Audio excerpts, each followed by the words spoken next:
Assalamualaikum warahmatullahi wabarakatuh. Kami dari kelompok 2 akan mendiskusikan tentang geopolitik Laut Natuna Utara dalam konteks hubungan antara Indonesia dengan Cina. Sebelumnya, perkenalkan diri kami, saya Evelyn Murnita dengan NPM 2316051039. Terus saya Satu Nasana dengan NPM 2316051083. Saya Melwati dengan NPM 2356051007. Saya Fitra Ditya Putra Tabrani dengan NPM 2356051024. Perkenalkan, saya Berta Besudara Vito dengan NPM 2316051072. Masih Serena dengan NPM 2316051111. Terus tau gak sih berita terbaru tentang geopolitik? Yang mana? Ini loh tentang Indonesia sama Cina, tentang Laut Natuna. Nah, sebenarnya kalian tahu gak sih itu konfliknya gimana? Oh, gue tahu mengenai konflik maritim itu ya? Iya. Jadi menurut website yang gue baca, konflik maritim Laut Natuna Cina itu terjadi karena tuntutan Cina menghentikan pengeboran minyak dan gas alam di Laut Cina Selatan. Karena Cina mengklaim wilayah itu menjadi miliknya. Tetapi Indonesia menyatakan bahwa ujung selatan Laut Cina Selatan adalah zona ekonomi eksklusif milik Republik Indonesia. Cina juga telah melanggar zona ekonomi eksklusif Indonesia di dekat Kepulauan Natuna. Cina mengklaim seluruh perairan Laut Natuna dengan menggunakan garis putus-putus yang disebut land gas line. Tetapi Indonesia tidak berada dalam perselisihan tersebut. Jadi menurut kalian geopolitik Laut Natuna itu apa sih sebenarnya? Kalau menurut gue sih geopolitik Laut Natuna Utara itu dalam hubungan Indonesia dengan Cina ya, merujuk pada dinamika politik, keamanan, dan ekonomi yang terjadi antara kedua negara terkait wilayah tersebut.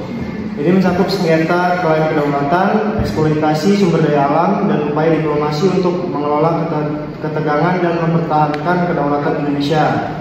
Sengketa ini mempengaruhi hubungan bilateral antara Indonesia dengan Cina. Dengan kedua negara berusaha memperjuangkan kepentingan nasional mereka sambil mempertahankan kerjasama dalam bidang-bidang lain yang saling menguntungkan. Tapi gue masih bingung, sebenarnya apa sih yang bikin kedua negara ini saling merebutin Laut Natuna Utara itu? Emangnya sebesar apa potensi Laut Natuna ini untuk kedua negara itu? Kalau menurut gue ya, yang dari sumber gue baca di website, itu potensi dari Laut Natuna itu kan banyak. Kalau misalnya laut itu kan pasti identik dengan adanya ikan gitu kan. Tapi selain itu juga pasti ada faktor lainnya juga. Ternyata ada minyak bumi, terus ada gas gitu, selain dari adanya ikan. Nah, untuk ikan sendiri, kita itu di tahun 2011 udah mencapai 212,85 ton tiap tahunnya berdasarkan data studi identifikasi potensi sumber kelautan dan perikanan Provinsi Kepulauan Riau. Nah, jumlah ini tuh udah menjangkau 50% potensi wilayah pengelolaan perikanan NKRI, 711 dari total jumlah potensi 1.143,341 ton per tahun. Nah, untuk Laut Natuna ini tadi kan disebut kalau misalnya ada minyak dan gas kan. Nah, kalau untuk minyak dan gas itu kita ada dari migas, berarti kita tuh diperkirakan ada cadangan sebesar 127 juta barel dengan rincian minyak bumi mencapai 14.331,470 barel dengan gas bumi sebesar 112.356 barel. Nah, kawasan tersebut itu terdapat potensi gas hidrokarbon yang menjadi salah satu sumber terbesar di Asia. Nah, potensi itu bisa didapat sebesar 46 TST. Nah, untuk Laut Natuna ini tadi, untuk Natuna Utara sendiri itu memiliki sejumlah 16 blok ladang migas. Namun untuk tahun 2021 terdapat sebesar 11 blok migas yang dikelola. Itu diantaranya ada blok A Laut Natuna, terus blok B Laut Natuna Selatan, blok Cumi-Cumi, Kakap, Natuna Barat Laut, Natuna Timur, terus Timur Laut, terus blok Nila, Sokang Selatan, Tobong, dan Tuna. Tuh. Berarti potensi Laut Natuna ini besar ya? Iya, banyak kekayaan alamnya, sumber daya alamnya besar ya. Tapi ada faktor lain nggak sih yang mempengaruhi kedua negara itu? Yang bisa bertengkar gitu. Kalau dari yang gue baca-baca itu karena letaknya itu sangat-sangat strategis gitu loh. Karena Laut Natuna Utara ini terletak di antara yang menghubungkan Samudra Pasifik sama Samudra Hindia. Wilayah ini nih jadi penting banget karena memberikan keunggulan strategis dalam navigasi laut dan perdagangan internasional. Laut Natuna juga memiliki sumber daya alam yang besar yang tadi lo sebutin tadi.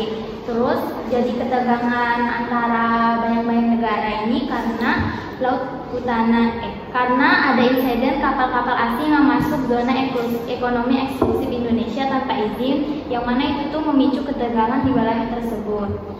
Laut Utara juga ini ternyata terkait dengan sengketa wilayah di Laut Cina Selatan, yang mana hal tersebut tuh nggak cuma kayak jadi perebutan Indonesia Cina aja, tapi dari Taiwan, Filipina, Vietnam, Brunei sama Malaysia juga.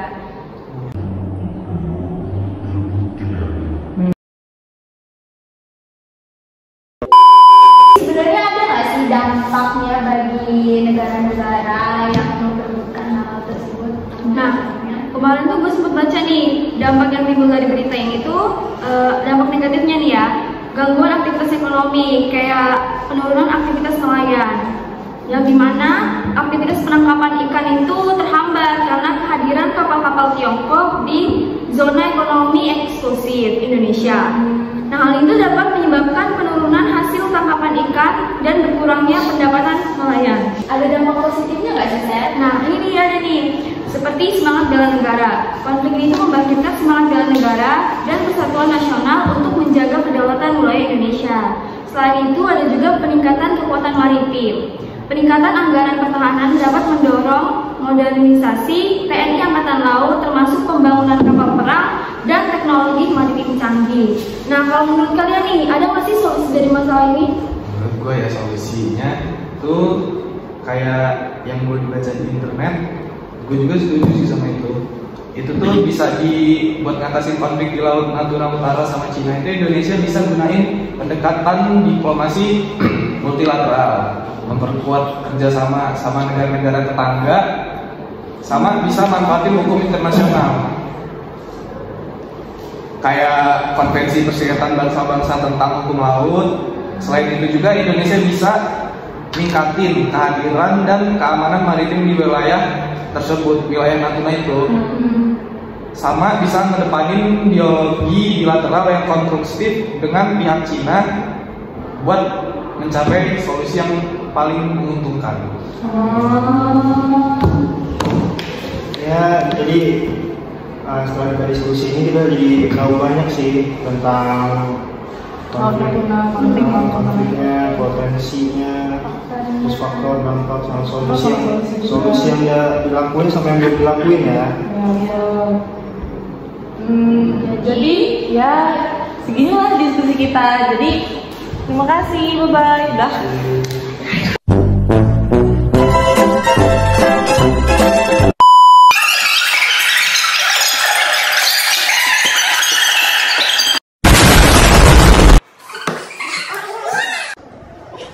Alutsista TNI.